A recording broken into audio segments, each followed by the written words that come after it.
सूरह अल-हिज्र का संदर्भ और महत्व। ये सूरह भी मक्के के बहुत ही कठिन दौर में उतरी थी, जब पैगंबर मोहम्मद सल्लल्लाहु अलैहि वसल्लम और उनके साथियों पर अल्लाह की दावत पहुंचाने के लिए बहुत जुल्म ढाए जा रहे थे।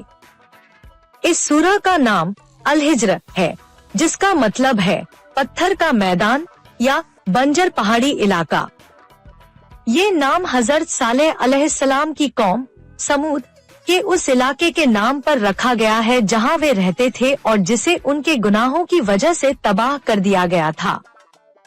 इस सूरह का मुख्य मकसद पैगंबर साहब और मोमिनों को दिलासा देना और ये याद दिलाना है कि जो लोग सच्चाई को झुठलाते हैं उनका अंजाम बहुत बुरा होता है।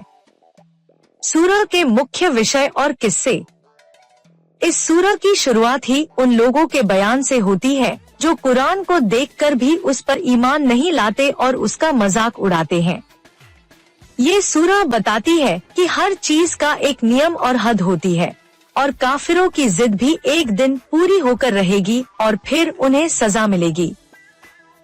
फिर ये सूरह अल्लाह की कुछ बहुत बड़ी निशानियों की तरफ इशारा करती है। आसमानों और जमीन का बनना। ये बताया गया है कि अल्लाह ने आसमानों को बिना किसी खंभे के खड़ा किया और पहाड़ों को मजबूती से जमाया ताकि दुनिया में तालमेल बना रहे।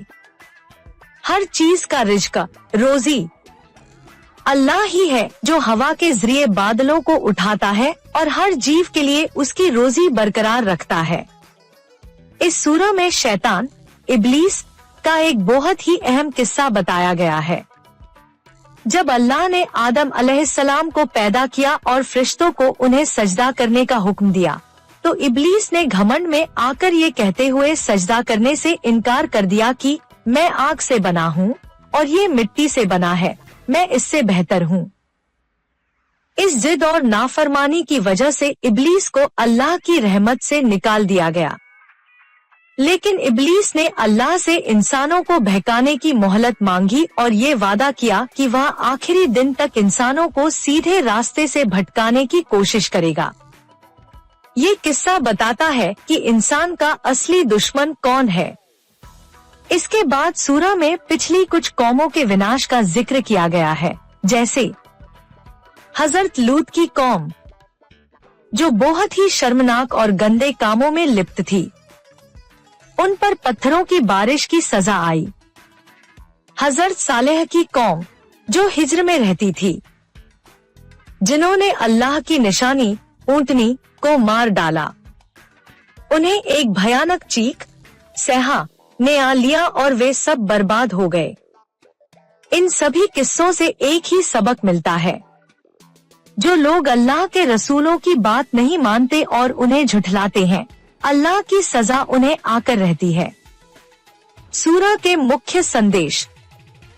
कुरान की हिफाजत का वादा। इस सूरह में अल्लाह ने एक बहुत ही अहम वादा किया है।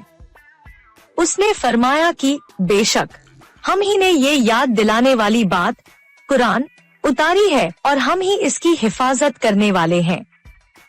यानी कुरान को दुनिया की आखिरी तारीख तक बदलाव और बिगाड़ से बचाने की जिम्मेदारी खुद अल्लाह ने ले ली है। ये मोमिनों के लिए बहुत बड़ी दिलासा और यकीन की बात है। शैतान का खुला दुश्मन होना। शैतान ने खुद कबूल किया है कि वह इंसान का खुला दुश्मन है। इसलिए इंसान को चाहिए कि वह हमेशा अल्लाह की पनाह मांगे और शैतान के बहकावे में न आए। इबादत का एकमात्र मकसद अल्लाह है। पैगंबर सल्लल्लाहु अलैहि वसल्लम को हिदायत दी गई है कि आप उन लोगों की परवाह किए बिना अल्लाह की इबादत करते रहें जो आपको झुठलाते हैं।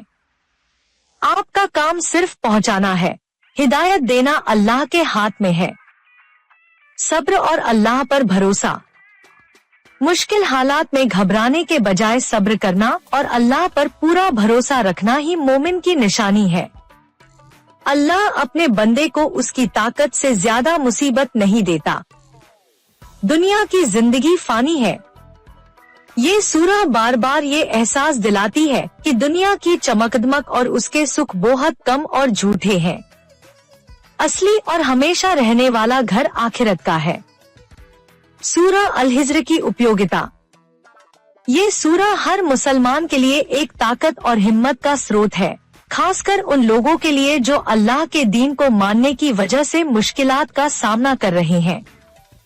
ये सूरा ये यकीन दिलाती है कि अल्लाह अपनी किताब की हिफाजत खुद कर रहा है, इसलिए मोमिन का दिल कभी कमजोर नहीं होना चाहिए।